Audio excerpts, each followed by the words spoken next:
Shri Chaitanya college Narsingi branch లో ఒక విద్యార్థి ఆత్మహత్య చేసుకున్నాడు. ఆయన పేరు సాత్విక్. ఆయన ఫస్ట్ ఇయర్ చదువుతున్నాడు.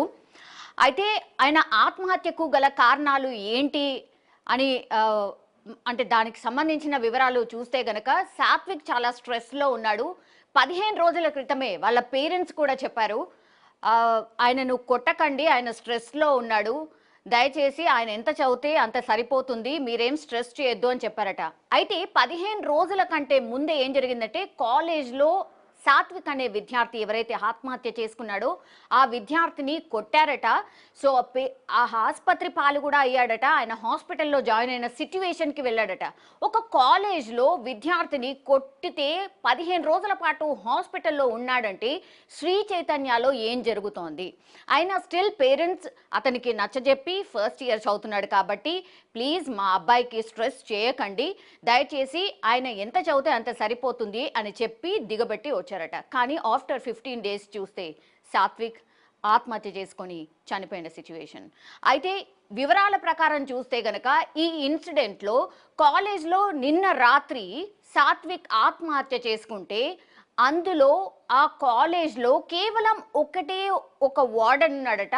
ఆ వార్డెన్కి కూడా 19 ఇయర్స్ ఆఫ్ వార్డెన్ ఇంతమంది పిల్లల్ని అసలు ఎట్లా కంట్రోల్ చేస్తాడు, ఏం జరుగుతుందో ఎట్లా చూస్తాడు?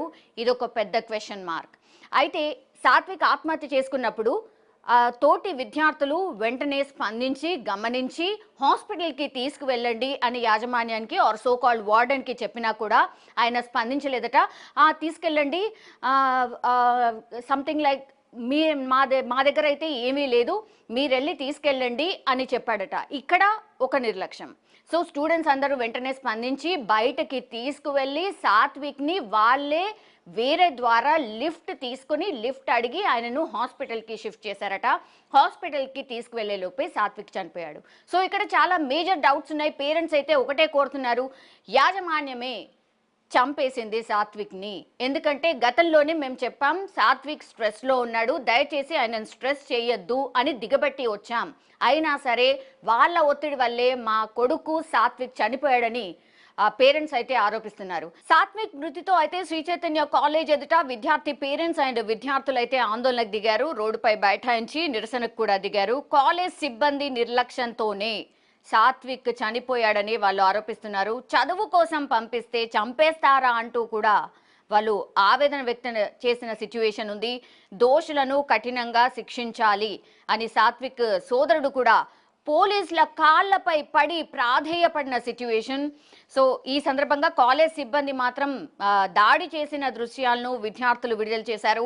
ఫిర్యాదు చేసి విద్యార్థులను టార్గెట్ చేసి కొడుతున్నారని కూడా వాళ్ళు ఆరోపిస్తున్న సిచ్యువేషన్ ఉంది. దీనిపైన మన అంటే తెలంగాణ రాష్ట్రానికి సంబంధించిన విద్యాశాఖ ఎలా స్పందిస్తుందో చూడాలి. అండ్ ఈ ఇన్సిడెంట్స్ కొత్తవి కాదు, చాలా టైమ్స్ కూడా ఈ ఇన్సిడెంట్ జరిగాయి. చాలా మంది స్టూడెంట్స్ ఆత్మహత్య చేసుకున్నారు. And first year of inter స్టూడెంట్స్ని కొడుతున్నారు, హింసిస్తున్నారు, చదవండి ర్యాంకుల కోసము, ఆ టాప్ మోస్ట్ ర్యాంకుల కోసము హింసిస్తున్నారు అని ఎప్పటి నుంచో ఇది అందరికీ తెలిసిందే. సో ఈ సాత్విక్ అనే అబ్బాయి విషయంలో కూడా అదే జరిగినట్టు స్పష్టంగా కనిపిస్తోంది. ఇప్పటికైనా సరే విద్యాశాఖ ఎలా స్పందిస్తుందో చూడాలి.